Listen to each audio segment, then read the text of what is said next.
I don't know a lot about Belfast, but I love the nations. And I know that we serve a God that is here today. And I'm just going to share a few 15 minutes with you that I believe will touch your life. And if you can just take 1, 2, or 3 nuggets away, take it back into the marketplace, take it back into your household, forever your life can be changed. Today we're talking about you are a star. What does that look like? If you really think about that, it doesn't say that we are a star. It says that you are a star. I had the privilege and honor of growing up with my hero, Peter Liske, who's a famous crab fisherman in the Bering Sea. And he is always the most positive person in my life. Very positive. Football practice, basketball practice. He was an awesome father. At the age of 13 years of age, though, and we had everything. We had the motorcycles, we had the track, we had everything. My mother, who's not so positive, is more of a negative person, even till this day. Went to alcohol treatment, and she came back a year later. My dad bought her a brand new Buick off the showroom floor, and I can remember this like I was yesterday. I was 13 years of age. It was my brother, Eli, who's the oldest, myself, and my younger sister, Tess. We're at the Mexican restaurant that family goes to quite often, and he says, "Family, I gave the keys to your mother today," and she threw them back and said, "We want a divorce." And I can remember what that looked like at 13 years of age. And I had some of those thoughts that you heard about today. But then my dad got involved in a Foursquare church, and I, at that point, started going to church and found Jesus as my Lord and Savior, and it changed my life forever. A couple years later, went to Alaska, 7 summers fishing on the boat. It was an excellent experience. I got into the business that I'm in currently today 21 years ago at 18 years of age. I was going to go to school for physical therapy or sports medicine, become a doctor. And I started excelling in this business, started doing well. So I put school off, and at times I knew there was a star inside me. But my dad, at this point, says, "Josh, you got to go to school, you got to finish." And I just kept going. A few months later, I found out that I had a half-brother. And through this, at 14 or 15 years of age, that was difficult. Then my father gets remarried, and my stepmom, who I love dearly, she has 3 children. So now I have 7 people in my family. They adopted one little girl. They adopted her half-sister. And today, my parents adopted 9 children. Makes me one of 16. I'm the 4th oldest. Tragically, in February, my father was fishing in Alaska, and he was going to retire this year, and he did retire. But more like March or April, when the season was over, and my second youngest brother, Isaiah, 19 years of age, a star, a basketball star, an athlete, was riding his motorcycle just to go take some Instagram pictures. 2 o'clock in the afternoon, and suddenly a car pulls out in front of him. My brother didn't make it. My father, 2 minutes before that, caught the biggest catch ever, over 1,000 crab in a pot.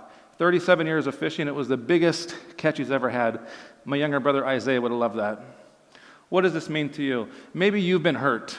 Maybe there's something in your childhood. Maybe there's something that took place in your life that has a tragedy like that. So hopefully my story can inspire you, that can touch you. And I'm going to bring you 3 points today that I believe will take you to the next level, because we're all designed with a purpose.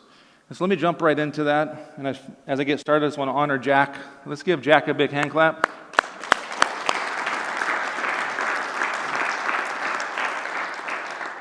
This is much more than a church. And Maurice, thanks for the invitation from America, and I appreciate that. And my leader, and I will talk about this today, it's so important who you surround yourself with. We have to guard our thoughts, we have to guard our mind. But my direct leader oversees 55, roughly, nations in our business, John Solomon. Let's give him a hand clap.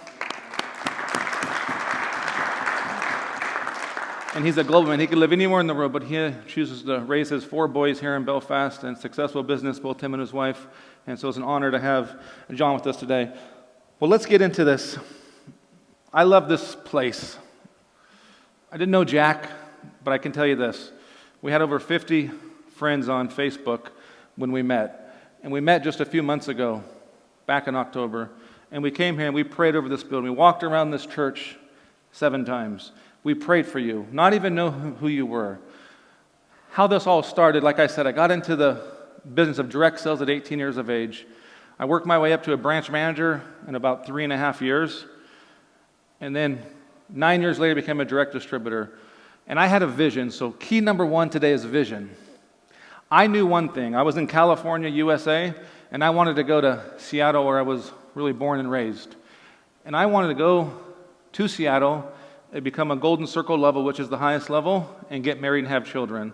So I went there with just a few $1,000. I went there with the mission. And what was the vision? The vision was to get married. The vision was to go there and build a business that I was already in for, like I said, about 9 years. Within 9 months, we were in the top 50 in the world, and the business went great. I met my wife. We got married 6 months later. My wife is also a Christian. And this story is almost like a fairy tale. But I can tell you one thing. Matthew 6:33 was a verse that we've held on to, which is seek first the kingdom of God. And this verse is something that I've stuck to because I was also hurt at the young age of 13 years old. And I was also confused again. Yes, you see, now me here speaking, but I've had challenges in business. I've had the ups and downs in business. But what we did is we built the largest office in the world, the number one office in over 55 nations, right there in Seattle, Washington. How did we do that? We were focused on a spirit of excellence. I had a mentor in my life, a business mentor, my direct supervisor. I had a mentor, my pastor, Dr. Emmanuel Ziga, was my mentor, and I believe in mentorship. I believe in the process of surrounding yourself with people. Who are the 5 closest people in your life? See, your life will change if those 5 people are on a direction of what? Your vision, of your platform. Let me tell you a quick story about vision. To reach the highest level, it wasn't easy. We have until January 15th of the following year, and we needed about $80,000. To give you an experience of that, it was much more than we were bringing in on a weekly or monthly basis. And I had a friend of mine, a mentor. He came into my office on January 2nd for a kickoff meeting, and he talked about Navy SEALs and how they could focus, how they could be mindset, how they could have a vision. And I went behind my big whiteboard, 6 foot by 6 foot whiteboard, and I wrote the word $80,000 there, the number.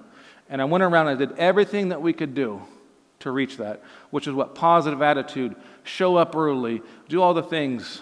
And that, within 15 minutes of the cutoff, we were able to call our company and get that processed. An amazing story of vision, an amazing transformation of a young boy who started, and I wasn't very good when I started, but you know what? I kept going. I stayed resilient. And I know you're here today. You're a select few. This was an invitation meeting, so you are a star. You are the best in your community. So I'm here to encourage you that there's more in life than whatever we're doing. There's more, and it's called purpose. And we'll get into that later. That's the third key. But let me just touch on vision just a quick second. What does this really look like to you? Today, I'm sure you're touched, as I'm touched. I'm sure you're touched. You know, this book here, and I was here 2 nights ago when they launched it. It wasn't about a book launch. Yes, it was a book launch. But you know what? Behind the scenes, it was a movement of young ladies.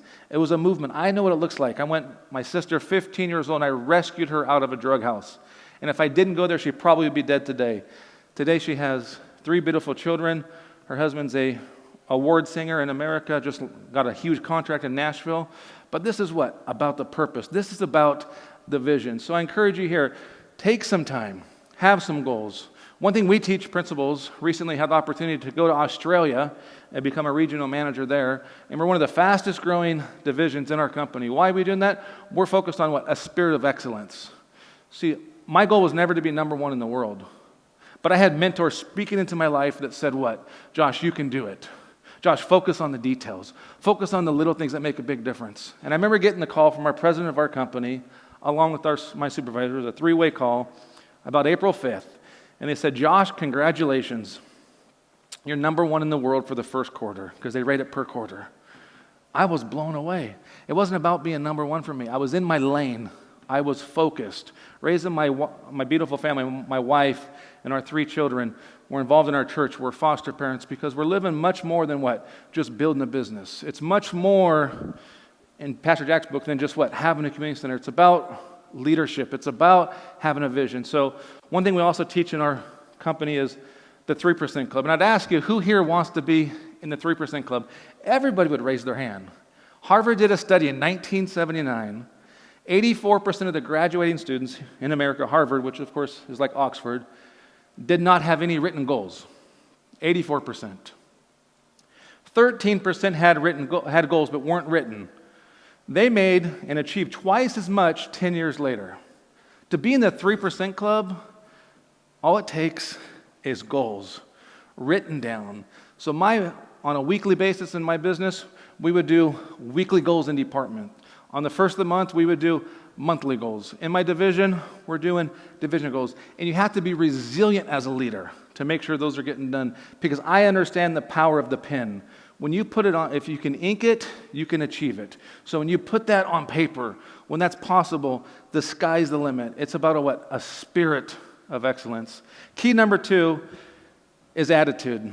Yes, my father had an awesome attitude. John Solomon, my direct leader, has an awesome attitude. I lost some friends on my journey to success, and I'm sure you have as well. But to have a vision and to have a positive mental attitude, you got to work on it. You got to work on the handshake. You got to work on what it takes to be a leader, to be a star, to be a superstar. Hours of training, hours of reading books, hours of iPod listening. I remember back in the early to mid 2000s, my distributor, he spent over $80,000 on iTunes, and we would download it on personal development, on success, on achievement. Today, everything is free on YouTube. There is so much stuff that you can do to grow your business, to grow your vision, to have a positive mental attitude.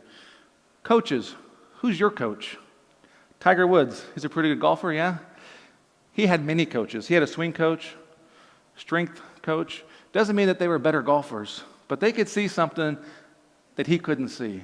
So I encourage you, have a pastor in your life. Have a mentor in your life.